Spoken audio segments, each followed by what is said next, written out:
Right, well, thanks everybody. It's good to see a huge turnout. I guess we got like a couple of hundred people, which is good on a Saturday. Always good to see like a big community. That's one of the things I think is important about this subject, is that we all sort of get together, hang out, talk about things, discuss cases, and have a good time as well. You know, that's what the whole field should be about. And I think you're going to find a lot of interesting new information today, case files, reports. The one I'm going to do for you this morning, just make sure of the time, is basically a look at Bigfoot, but from a different perspective.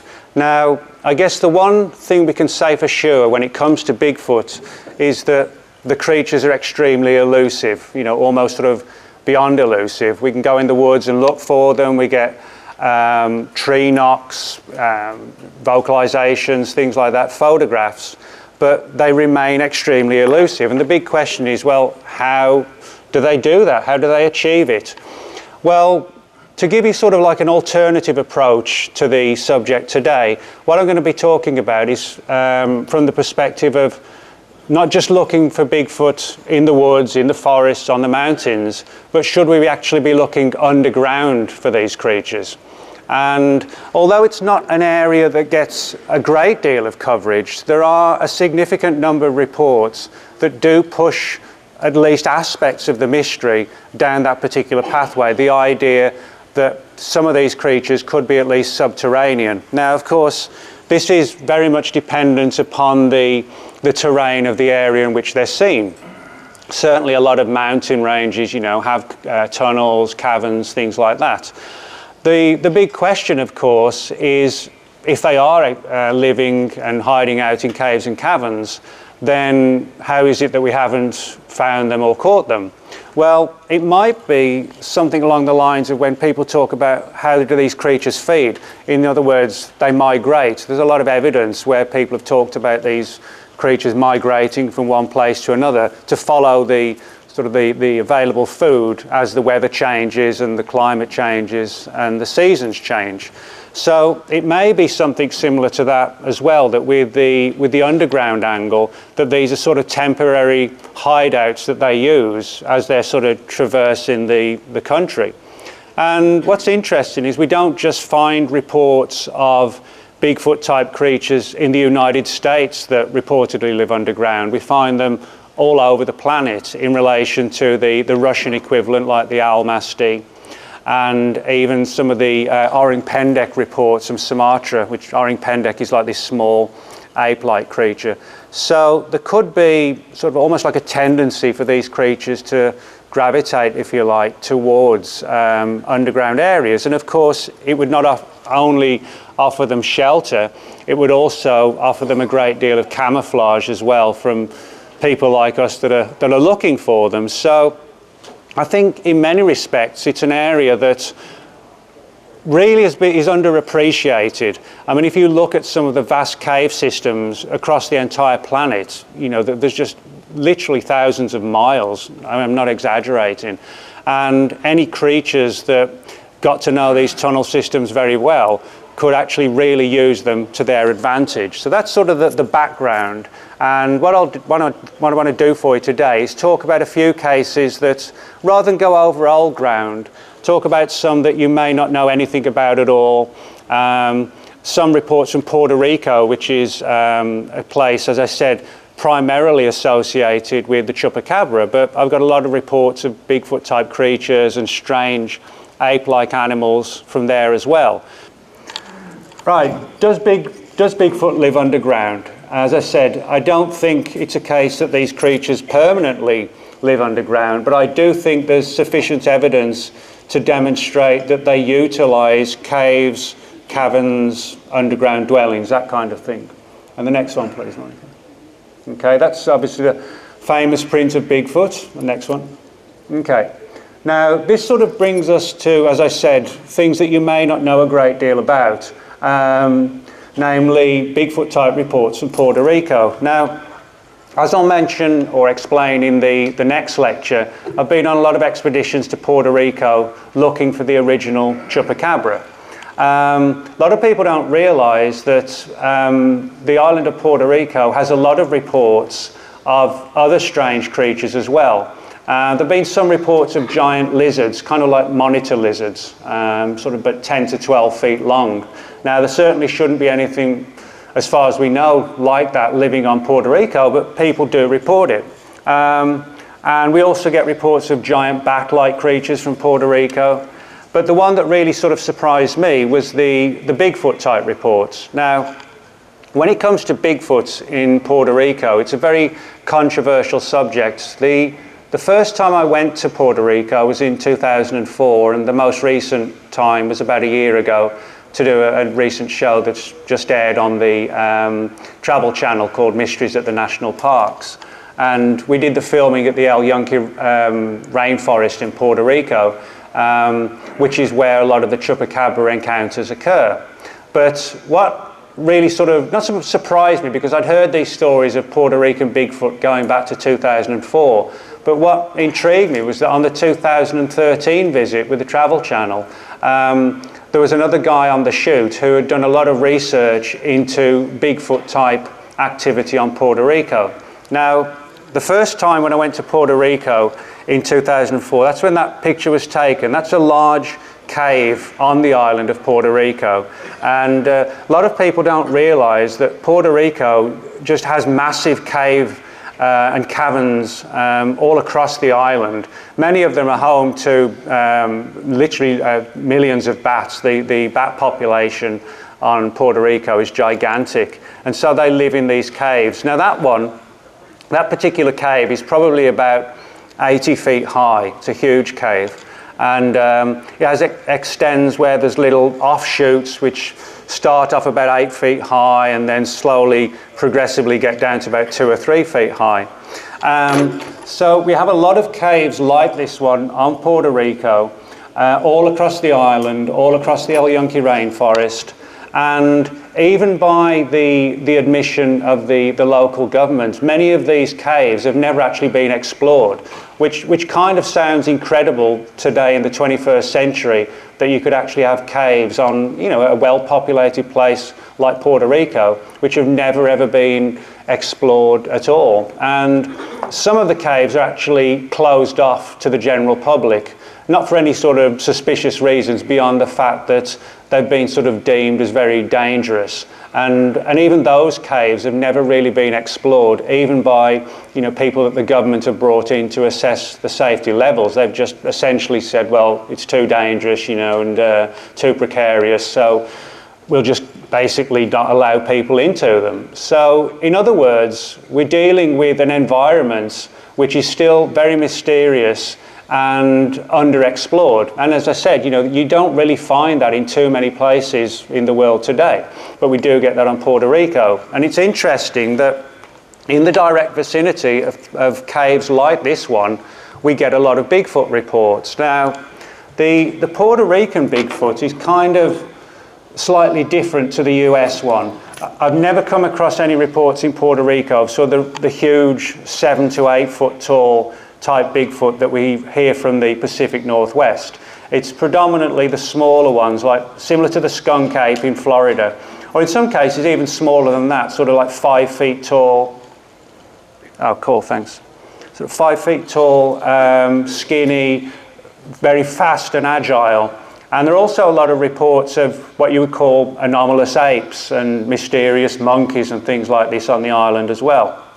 And again, these creatures are also seen within and around the cave system. So again, I strongly suspect that on Puerto Rico, whatever these creatures are, they've learned to adapt and realize that the caves are pretty much out of bounds to the human population. And of course, if they want to stay away from us, well, that's the ideal place to hide out.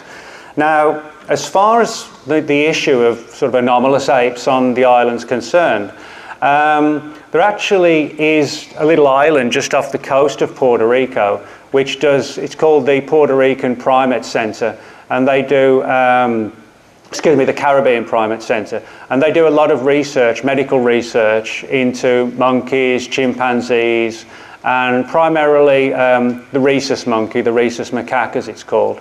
And we know that some of these animals have escaped onto mainland Puerto Rico or have been released there. And every time I've been there, I've got reports of people telling me they've seen sort of large monkeys and small ape-like animals running around the island. So to what extent they're actually connected with the experiments on the island at the Caribbean Primate Centre, I'm not really sure. But other creatures, it's sort of more hard to describe what they are or explain what they are when you're talking about something that's sort of 5 feet tall. Then it becomes more mysterious. But one of the most intriguing stories that surfaced, not in relation to that particular cave, but in relation to another one, was where the witness was literally he was a photographer spending some time in the El Yunque rainforest getting photographs, and saw this creature literally sort of surface out of the ground, and he couldn't figure out what was going on. And both of them the photographer was as surprised as the creature was. And to demonstrate how surprised he was, he was a photographer with a camera and didn't even take a photograph. Which, people say, well, how could you do that? But, if you're in that position, you don't really know how you would necessarily react. And he reacted by just standing there stunned. And the creature essentially just charged off into the depths of the rainforest. Now, we know where this particular cave area is, and I've actually been into it. And there's sort of nothing special about it. It sort of extends into the ground. It's not so much a cave, it's just an opening, but when you get into it, it sort of angles like this, so you can actually walk inside it. I didn't find any evidence of anything actually living in there, but again, it could have been some sort of temporary base, if you like, from which these creatures could operate. So, and again, it's like a trend we're seeing in the United States. They're using them possibly before moving on to another location and another location and so on.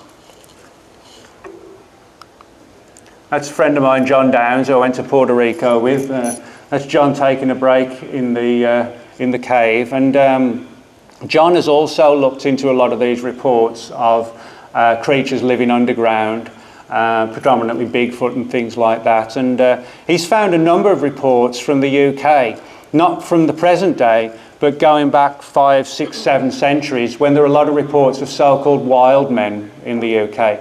Now, these were very different to like the American Bigfoot or the Chinese Yeren or the Australian Yowie, which are all variations on Bigfoot. The British reports sound far more like primitive humans, even as controversial as it sounds, something like Neanderthal man or Cro-Magnon man, as if there could have been some sort of surviving offshoot that didn't actually become extinct when we presume they became extinct like 35, 40,000 years ago. And John's got a lot of reports, particularly from the southwest of England, which is still a very wild area today. It's where Sir Arthur Conan Doyle set his famous Sherlock Holmes novel, The Hound of the Baskervilles. And it pretty much looks just today like it did back then, sort of wild moors and foggy land and forests. And as I said, John's investigated a number of cases of creatures along these lines living in caves in that particular part of England, sort of 500, 600, 700 years ago. And as I said, they're all pretty much described as human-like but covered in hair, but not ape-like. But again, it shows sort of a trend as well, if you like. Now, that's actually taken out of an aircraft window when I was flying to Alaska a few months ago to take part on Ken's show, Ken Gerhard's new show, Missing in Alaska.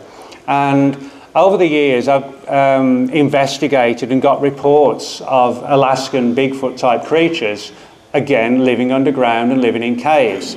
And I thought, well, this is cool, it's interesting, but I didn't really realise, I guess, until I went there, the sheer scale of how big Alaska is and how much wilderness there is. And as I said, that's sort of taken out the window of the plane. It looks, like you're flying over the North Pole or something. So it just sort of demonstrates the vast wilderness that exists there. But there are a number of different types of ape-like creature that have been reported from Puerto Rico, where I've actually got reports of them having been seen in caves. And what's interesting is that many of these creatures are kind of paralleled by similar creatures around the world. For example, we get reports of like the 7 to 8 foot tall type animals, the slightly smaller 6 foot tall ones, and then some creatures that we might call like mini-foot instead of Bigfoot or Littlefoot, in the sense that they're sort of 2 to 4 feet tall, but they don't look like regular monkeys that have escaped from a zoo or an enclosure or anything like that. They look kind of like Bigfoot, but just scaled down. And I've got a number of reports from old Canadian and American newspapers from the latter part of the 19th century, where they were talking about seeing these sort of little mini-foot type creatures in and around the vicinity of Alaskan caves. We're talking about sort of 1870, 1860, that time period. Now, the term Bigfoot wasn't created back then, so even in those days they were sort of calling them wild men and things like that, and that's sort of a typical phrase you find in a lot of these old newspaper reports. But again, it demonstrates a parallel that we're seeing from Puerto Rico now to Alaska and the United States. Well, Alaska is in the United States. So, for me at least, when we see these patterns developing, I think that's an important thing, because, you know, the animal kingdom, if you like, develops in certain ways. You know, animals become attuned to different areas and the landscape, and they, you know, nature has a good way of surviving and developing and thriving, and I think that's possibly ties in with the cave issue as well, that they know it's sort of a good, secure place for them. Now that gives you like another shot of Alaska, again just to demonstrate, you know, the sheer vastness of it and how things certainly could, you know, live and thrive in the huge mountains. You know, many of the mountains of Alaska are peppered with caves, and again, I think they'd be sort of temporary places for these creatures to live. Now that's actually a mock-up. It's not a real mini Bigfoot wielding a sword, but that's what it's supposed to be. So don't get too excited. It's actually taken at a cave in central England, a famous set of caves that you can go in. But the reason why that structure or that little figure was created is because this particular series of caves and several others around it have a long tradition of legends of small hair-covered animals roaming the UK and using these caves as their base of operations, if you like. And certainly there are no reports from the present day of people seeing this particular type of creature in these caves. But we do have reports from the 1500s and the 1600s, and various little villages and towns back, you know, 400 or 500 years ago, they gave their own relevant names to the creature in the same way, you know, we have Bigfoot and we have Sasquatch and things like that. They gave them their own particular titles. And what was interesting is that the activities and the actions of these creatures are very similar to Bigfoot. They predominantly come out the caves late at night. They would raid villages and farms for food. There were stories of them encountering people and then sort of running away at high speed as if they didn't want a confrontation, or they were very, you know, elusive and shy, if you like. And sort of similarities that we get in Bigfoot, that people see it, but clearly Bigfoot doesn't want us to see it. But although obviously some of these stories are sort of steeped in legend and folklore, I've often found that when you're investigating things like this, there's always a root of truth at the base of every legend or folklore, or folkloric tale. And I think that's the same with these creatures. You know, what are the chances of somebody inventing a story in Alaska, say 300 or 400 years ago, and somebody else doing the same in the UK earlier than that, talking about small hair-covered creatures in caves and caverns, and the stories are almost identical. So I think this demonstrates, possibly in the past, the existence of some sort of smaller Bigfoot-type creature that possibly populated various portions of the planet, and again, using caves like this one as a potential hideout. Now, that's a friend of mine, Richard Freeman. Richard is the zoological director of a group in the UK called the Centre for Fortean Zoology. Richard's been on a lot of expeditions to Sumatra, investigating reports of this creature known as the orang pendek. Now, the orang pendek is a creature, I actually think we're going to find proof of this particular creature probably in the near future. There have been a lot of really good credible reports from zoologists and scientists that have been out there. And the orang pendek is described as like an upright creature, probably about this high, but it looks very eerie because it walks just like a person, totally upright like we do, but it's hair covered. And there's been a lot of debate as to whether or not it's actually some sort of ape-like creature, or is it a very sort of primitive, sort of pygmy-type human, something along those lines, or somewhere between the two, like an extremely primitive, hair-covered human.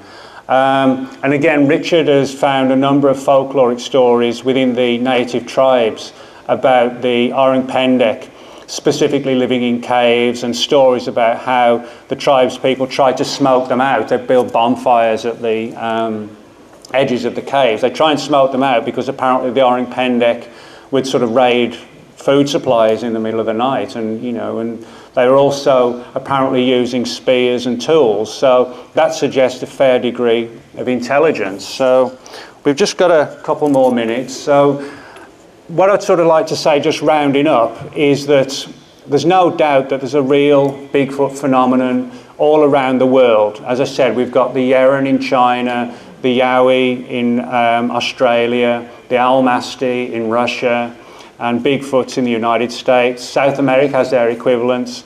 And the research, the investigations are all valid. And we've got a tremendous amount of data from going into the woods, the forests, the mountains. But I think we could actually potentially learn a great deal more if we start focusing, some sort of like a large-scale research project to actually kind of map and study at least the nation's caves and see how it ties in with reports of Bigfoot in those particular areas.